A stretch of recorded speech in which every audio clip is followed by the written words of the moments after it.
ವಾಣಿಜ್ಯ ಮತ್ತು ಕೈಗಾರಿಕೆ ಇಲಾಖೆ. ಕರ್ನಾಟಕ ಸರ್ಕಾರವು 2023-24 ಸಾಲಿನಲ್ಲಿ ಸುಮಾರು 88,150 ಕೋಟಿ ರುಗಳ ಹೂಡಿಕೆಯನ್ನು ಆಕರ್ಷಿಸಿದೆ. Electronic system design and manufacturing, ವಿದ್ಯುತ್ ಚಾಲಿತ ವಾಹನಗಳಿಗೆ ಲಿಥಿಯಂ ಅಯಾನ್ ಬ್ಯಾಟರಿ ತಯಾರಿಕಾ ವಲಯ, ಆಟೋಮೊಬೈಲ್ ಡೇಟಾ ಸೆಂಟರ್ ಮತ್ತಿತರ ವಲಯಗಳಲ್ಲಿ ಈ ಹೂಡಿಕೆಗಳನ್ನು ಮಾಡಲಾಗುತ್ತಿದೆ. ಬೆಂಗಳೂರು ಸಮೀಪ ಸುಮಾರು 2,000 ಎಕರೆ ಪ್ರದೇಶದಲ್ಲಿ knowledge health care innovation and research city ಅಭಿವೃದ್ಧಿಪಡಿಸಲು ಯೋಜಿಸಲಾಗಿದ್ದು ಈ ಯೋಜನೆಯಿಂದ ಅಂದಾಜು 40,000 ಕೋಟಿ ರುಗಳ ಬಂಡವಾಳ ಹೂಡಿಕೆಯಾಗಲಿದ್ದು ಸುಮಾರು 80,000 ಜನರಿಗೆ ಉದ್ಯೋಗ ದೊರೆಯುವ ನಿರೀಕ್ಷೆ ಇದೆ.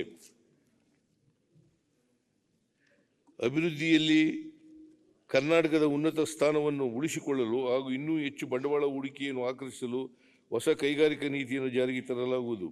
ರಾಜ್ಯಕ್ಕೆ ವಿದೇಶಿ ಹೂಡಿಕೆಗಳನ್ನು ಆಕರ್ಷಿಸಲು ಫೆಬ್ರವರಿ 2025ರಲ್ಲಿ ಜಾಗತಿಕ ಹೂಡಿಕೆದಾರರ ಸಮಾವೇಶವನ್ನು ಆಯೋಜಿಸಲಾಗುವುದು. ಗ್ರಾಮೀಣ ಜನರಲ್ಲಿ ಆರ್ಥಿಕ ಶಿಸ್ತು ಮತ್ತು ಉಳಿತಾಯ ಮನೋಭಾವವನ್ನು ಉತ್ತೇಜಿಸಲು MSIL ವತಿಯಿಂದ ಚಿಟ್ ಫಂಡ್ ಅನ್ನು ಗ್ರಾಮಾಂತರ ಪ್ರದೇಶಗಳಿಗೆ ವಿಸ್ತರಿಸಲಾಗುವುದು.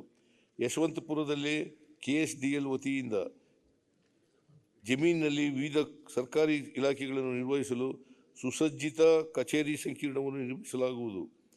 ವಿವಿಧ ಜಿಲ್ಲೆಗಳಲ್ಲಿ ಅಸ್ತಿತ್ವದಲ್ಲಿರುವ ಕೈಗಾರಿಕಾ ವಸಾಹತುಗಳನ್ನು ಕೇಂದ್ರ ಸರ್ಕಾರದ ಸಹಯೋಗದಲ್ಲಿ 39 ಕೋಟಿ ರು ಅಂದಾಜು ವೆಚ್ಚದಲ್ಲಿ ಕರ್ನಾಟಕ ಸಣ್ಣ ಪ್ರಮಾಣದ ಕೈಗಾರಿಕೆಗಳ ನಿಗಮದ ಮೂಲತಃ ಮೇಲ್ದರ್ಜೆಗೇರಿಸಲಾಗುವುದು.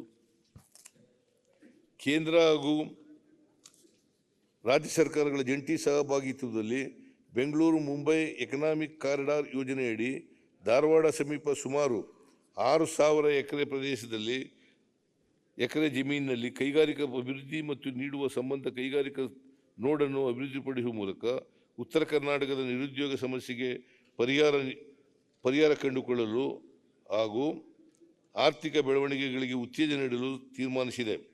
ಸಣ್ಣ ಮತ್ತು ಮಧ್ಯಮ ಕೈಗಾರಿಕೆಗಳು ಸ್ಟಾಕ್ ಎಕ್ಸ್ಚೇಂಜ್ಗಳಲ್ಲಿ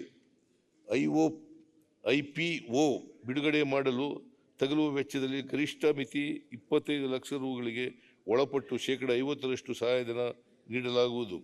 ಸರ್ಕಾರಿ ಇಲಾಖೆಗಳು, ಸಾರ್ವಜನಿಕ ಉದ್ದಿಮೆಗಳು ಮತ್ತು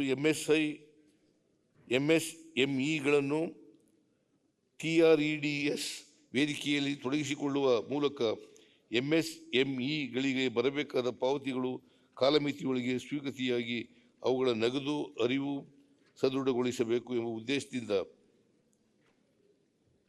TREDS ಸೇವಾ ಪೂರೈಕೆದಾರರೊಂದಿಗೆ ಒಡಂಬಡಿಕೆಯನ್ನು ಮಾಡಿಕೊಳ್ಳಲಾಗುವುದು. ಪರಿಶಿಷ್ಟ ಜಾತಿಗೆ ಸೇರಿದ ವಿದ್ಯಾರ್ಥಿಗಳಿಗೆ ವಿಶೇಷ ಘಟಕ ಯೋಜನೆಯಡಿ ಕರ್ನಾಟಕ ಚರ್ಮ ಮತ್ತು ಫ್ಯಾಷನ್ ತಂತ್ರಜ್ಞಾನ ಸಂಸ್ಥೆಯಲ್ಲಿ diploma in leather and fashion technology course ಮಾಡಲು ಪ್ರೋತ್ಸಾಹಧನ ನೀಡಲಾಗುವುದು. ರಾಜ್ಯದಲ್ಲಿನ ಕಟ್ಟಡ ಕಲ್ಲು ಸೇರಿದಂತೆ ಎಲ್ಲ ಉಪಖನಿಜಗಳ ಅನಧಿಕೃತ ಗಣಿಗಾರಿಕೆಯನ್ನು ನಿಯಂತ್ರಿಸುವ ಜೊತೆಗೆ ಸಂಪೂರ್ಣ ಖನಿಜ ಬಳಕೆ ಪ್ರಮಾಣವನ್ನು ಡ್ರೋನ್ ಸರ್ವೆ ಮೂಲಕ ವೈಜ್ಞಾನಿಕವಾಗಿ ಅಂದಾಜಿಸುವ ವ್ಯವಸ್ಥೆಯನ್ನು ರಾಜ್ಯಾದ್ಯಂತ ಅನುಷ್ಠಾನಗೊಳಿಸಿ ರಾಜಸ್ವ ಸಂಗ್ರಹಣೆಯನ್ನು ಹೆಚ್ಚಿಸಲಾಗುವುದು. ಇದರಿಂದ ಉದ್ಯಮ ಸ್ನೇಹಿ, ಸರಳ ಮತ್ತು ಉತ್ತರದಾಯಿತ್ವ ಹೊಂದಿರುವ ವ್ಯವಸ್ಥೆಯನ್ನು ಕಲ್ಪಿಸಲಾಗುವುದು. ಸಾರ್ವಜನಿಕ ಹಾಗೂ ಸರ್ಕಾರಿ ಕಾಮಗಾರಿಗಳಿಗೆ ನಿಗದಿತ ಬೆಲೆಯಲ್ಲಿ ಮರಳು ಲಭ್ಯಪಡಿಸಲು ಹೊಸ ಮರಳು ನೀತಿ 2020 ಅನುಮೋದಿಸಲಾಗಿದೆ. ಸರ್ಕಾರದ ಎಲ್ಲ ಇಲಾಖೆಗಳ ನಡುವೆ ಸಮನ್ವಯ ಸಾಧಿಸಿ ಈ ನೀತಿಯನ್ನು ಜಾರಿಗೊಳಿಸುವಲ್ಲಿನ ಗೊಂದಲಗಳನ್ನು ನಿವಾರಿಸಿ ಸಾರ್ವಜನಿಕರಿಗೆ ಸುಲಭವಾಗಿ ಹಾಗೂ ಯೋಗ್ಯ ದರದಲ್ಲಿ ಮರಳನ್ನು ಒದಗಿಸಲಾಗುವುದು. ಮಂಡ್ಯದ ಮೈಶುಗರ್ ಕಾರ್ಖಾನೆಯ ಆವರಣದಲ್ಲಿ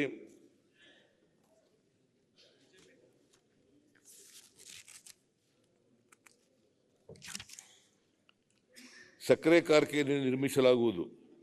ಸರ್ಕಾರದ ಅನುದಾನ, ಇತರ ಮೂಲಗಳ ಹಾಗೂ ಕಾರ್ಖಾನೆಯ ಅಸೆಟ್ ಮಾನಿಟೈಸೇಷನ್ ಮೂಲಕ ಸಂಪನ್ಮೂಲವನ್ನು ಕ್ರೋಢೀಕರಿಸಲಾಗುವುದು.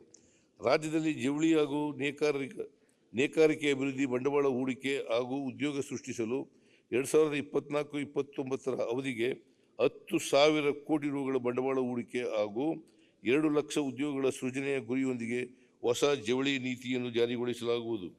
ರಾಜ್ಯ ಹಾಗೂ ಕೇಂದ್ರ ಸರ್ಕಾರದ ಸಹಭಾಗಿತ್ವದಲ್ಲಿ ಕಲಬುರಗಿ ಜಿಲ್ಲೆಯ 1,000 ಎಕರೆ ಪ್ರದೇಶದಲ್ಲಿ PPP ಮಾದರಿಯಲ್ಲಿ ಮೆಗಾ ಟೆಕ್ಸ್ಟೈಲ್ ಪಾರ್ಕ್ ಅನ್ನು ಸ್ಥಾಪಿಸಲಾಗುತ್ತಿದೆ. ಇದರಿಂದ 1 ಲಕ್ಷ ಜನರಿಗೆ ನೇರ ಉದ್ಯೋಗ ಹಾಗೂ 2 ಲಕ್ಷ ಜನರಿಗೆ ಪರೋಕ್ಷ ಉದ್ಯೋಗ ಸೃಷ್ಟಿಯಾಗುವ ನಿರೀಕ್ಷೆ ಇದೆ. ಈ ಯೋಜನೆಗೆ ಪೂರಕವಾದ ಮೂಲಸೌಕರ್ಯಕ್ಕಾಗಿ 50 ಕೋಟಿ ರುಗಳ ಅನುದಾನವನ್ನು ಒದಗಿಸಲಾಗುವುದು. ಕಿತ್ತೂರು ಕರ್ನಾಟಕ, ಕಲ್ಯಾಣ ಕರ್ನಾಟಕ ಮತ್ತು ಮೈಸೂರು ವಿಭಾಗಗಳಲ್ಲಿ ನೂತನ ಜವಳಿ ಪಾರ್ಕ್ಗಳನ್ನು ಸಾರ್ವಜನಿಕ ಖಾಸಗಿ ಸಹಭಾಗಿತ್ವದಲ್ಲಿ ಪ್ರಾರಂಭಿಸಲಾಗುವುದು. ಇದರಿಂದ ಸುಮಾರು 10,000 ಉದ್ಯೋಗ ಸೃಷ್ಟಿಯಾಗಲಿದೆ. ಬಳ್ಳಾರಿಯಲ್ಲಿ ಅಸಂಘಟಿತವಾಗಿರುವ ಜೀನ್ಸ್ ಉದ್ದಿಮೆಗಳನ್ನು ಸಂಘಟಿಸಿ ವಿಶ್ವದರ್ಜೆಗೆ ಉನ್ನತೀಕರಿಸಲು ಮೂಲಸೌಕರ್ಯಗಳನ್ನು ಒಳಗೊಂಡಂತೆ ಜೀನ್ಸ್ ಅಪೆರಲ್ ಪಾರ್ಕ್ ಹಾಗೂ ಸಾಮಾನ್ಯ ಸೌಲಭ್ಯ ಕೇಂದ್ರವನ್ನು ಅಭಿವೃದ್ಧಿಪಡಿಸಲಾಗುವುದು. ಜವಳಿ ಪಾರ್ಕ್ಗಳು ಇಲ್ಲದಿರುವ ರಾಜ್ಯದ 25 ಜಿಲ್ಲೆಗಳಲ್ಲಿ ಮಿನಿ ಜವಳಿ ಪಾರ್ಕ್ಗಳು ಸ್ಥಾಪಿಸುವ ಉದ್ದಿಮೆದಾರರಿಗೆ ಮೂಲಸೌಕರ್ಯಕ್ಕಾಗಿ ಜವಳಿ ನೀತಿ ಅನ್ವಯ ಸಹಾಯಧನವನ್ನು ನೀಡಲಾಗುವುದು. ಮಹಾತ್ಮ ಗಾಂಧೀಜಿಯವರು ಭೇಟಿ ನೀಡಿದ್ದ ನಂಜನಗೂಡು ತಾಲೂಕಿನ ಬದನವಾಳು ಗ್ರಾಮದಲ್ಲಿ ಖಾದಿ ಚಟುವಟಿಕೆಗೆ ಪ್ರೋತ್ಸಾಹಕ್ಕಾಗಿ ಕ್ರಮ ವಹಿಸಲಾಗುವುದು. ನ್ಯೂಸ್ ಫಸ್ಟ್ ನಿರ್ಭೀತಿಯಿಂದ ನಿಮ್ಮ ಪರವಾಗಿ.